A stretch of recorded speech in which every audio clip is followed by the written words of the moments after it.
Hey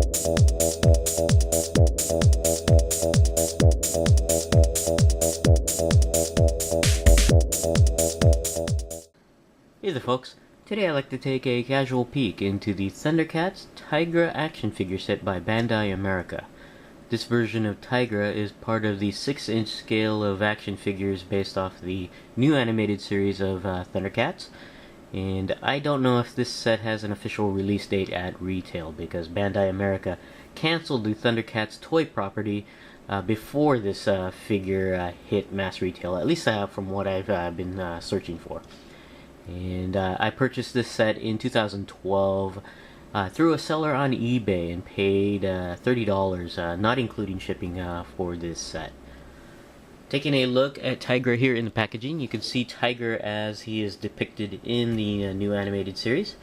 And he comes with a couple accessories, his whip and blaster there.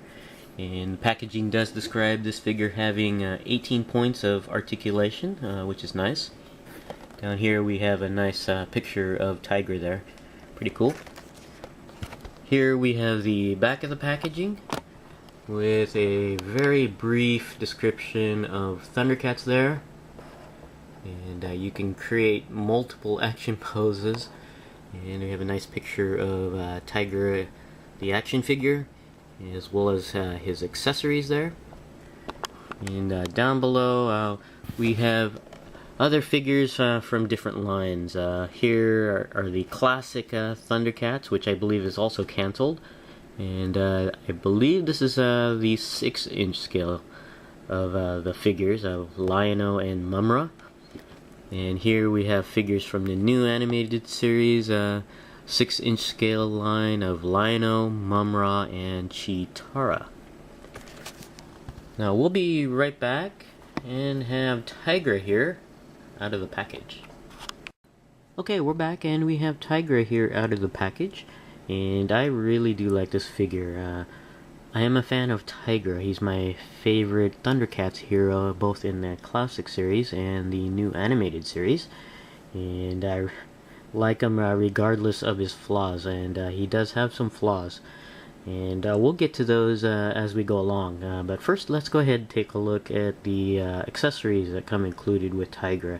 And he does come with 2 accessories.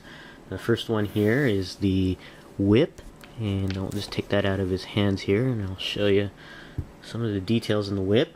Actually, it's not too many details. It's basically a unpainted soft piece of plastic.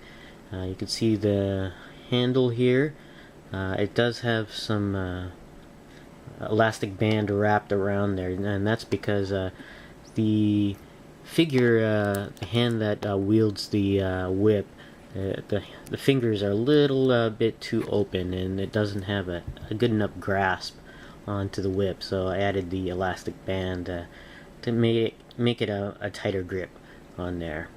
And you can see here you can twist and turn the whip, but because there's no bendy wire, it does not preserve the shape. It'll actually go back to its original shape, which is a basic curve on there. And at the end of the whip, you can see how it splits into 2, very much like the classics Tygra whip, very much like a bolo whip there, and it's got 2 I guess pointed ends on there instead of round ends on there. Pretty neat. Just wish it was a bendy wire so you can pose the whip on there. The other accessory that comes included with Tygra is his blaster there, and you can see it's in the holster. And let me take the blaster out and show you some of the details. And you can see it has a lot of sculpted detail on there. It's actually quite nice on there, and on both sides. It's not painted, it's cast in a silver metallic color, and the plastic is a little soft, like most Bandai America accessories. On there you can see you can bend it in and out, but it retains a relatively straight shape there. Nice details though. And the figure does wield the blaster a lot better than the whip.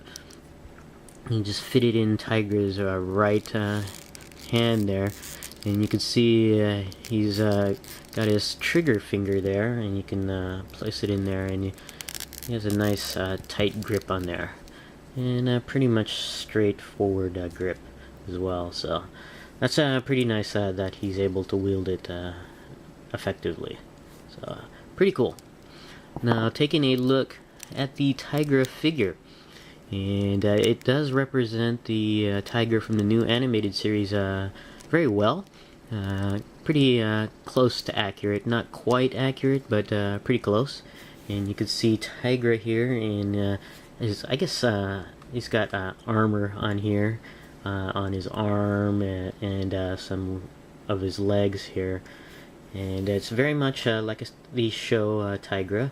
And taking a look at some details here, starting with the head sculpt, you can see this particular Tygra does not have the same expression that's on the packaging. The Tygra on the packaging has more of a mean looking look to him, and this Tygra is more calm, and I think it's due to the paint application on the eyebrows. It's not as furrowed as the one in the packaging, but it's still pretty good. And you can see the tiger stripes here on the head there. And this particular Tygra, compared to the 4-inch Tygra, is a lot better sculpted on that hair. The 4-inch scale Tygra looks a little out of scale and more poofier in look, but the 6-inch scale version of Tygra is a lot better. And you can see the details on the face, on the stripe on the face is pretty good. And the ears here are unpainted. Well, they are painted, but the same color as his hair or fur here. They didn't put the added paint detail on the top of the ears like it is on the show, which is unfortunate, but it's not too bad. And that's one of the issues I have with this figure, is the paint detail, or lack of paint detail. And that's almost typical of Bandai America anyways. They don't go into too much detail on paint. I could see some more details on the torso here. You can see his armor with the ThunderCats logo there, cleanly applied on there. And on the back here you can see the screw holes, and that's another typical Bandai America thing there. A lot of folks have issues with the screw holes on the back of the figure, and I really don't mind. I tend to overlook that kind of stuff, and it doesn't detract me at all. So, but some folks do have issues with that. Taking a look, some more detail, you can see the armor on his arm here, on one of the arms, and you can see it does not impede the articulation. It goes around the shoulder there, so that's kind of cool. You can see some of the tiger stripes on the shoulder of this figure, and also along the arm of on the right hand side. It's actually kind of neat. This here I do have an issue with.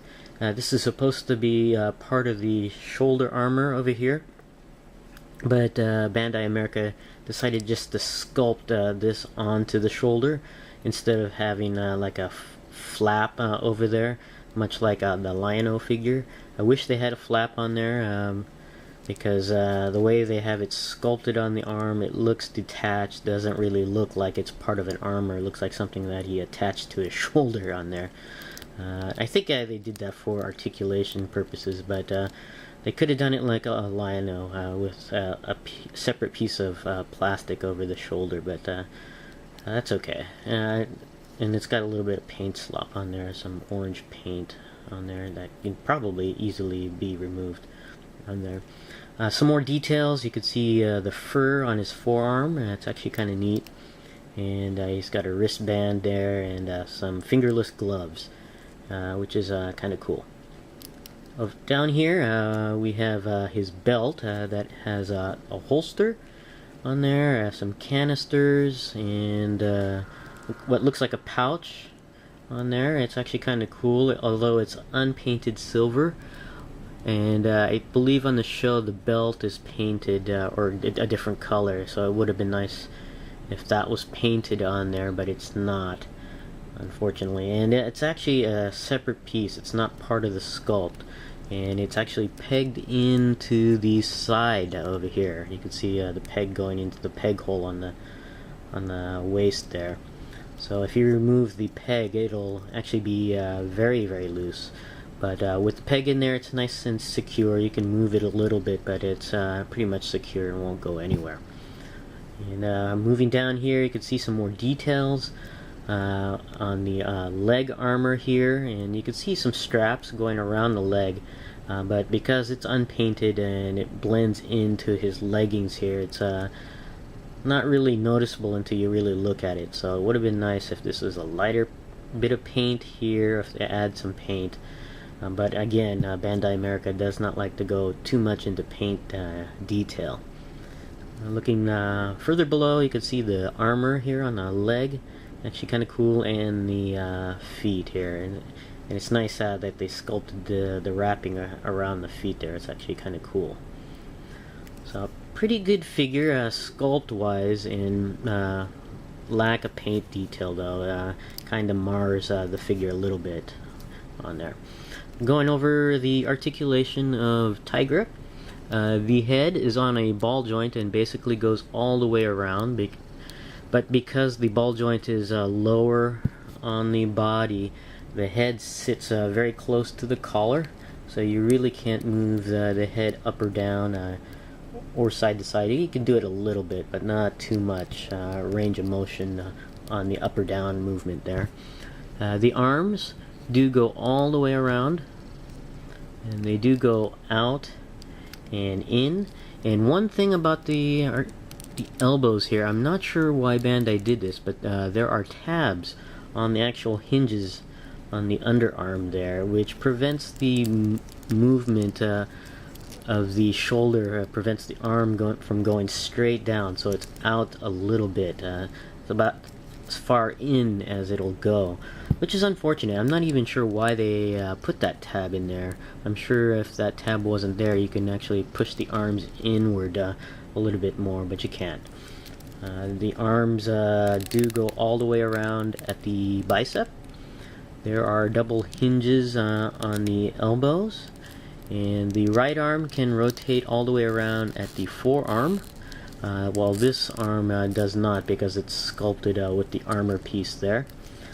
The hands are joined at the wrist with a ball joint, so you can move the hands all the way around, slightly in and out, as well as side to side, and that's on both hands on there.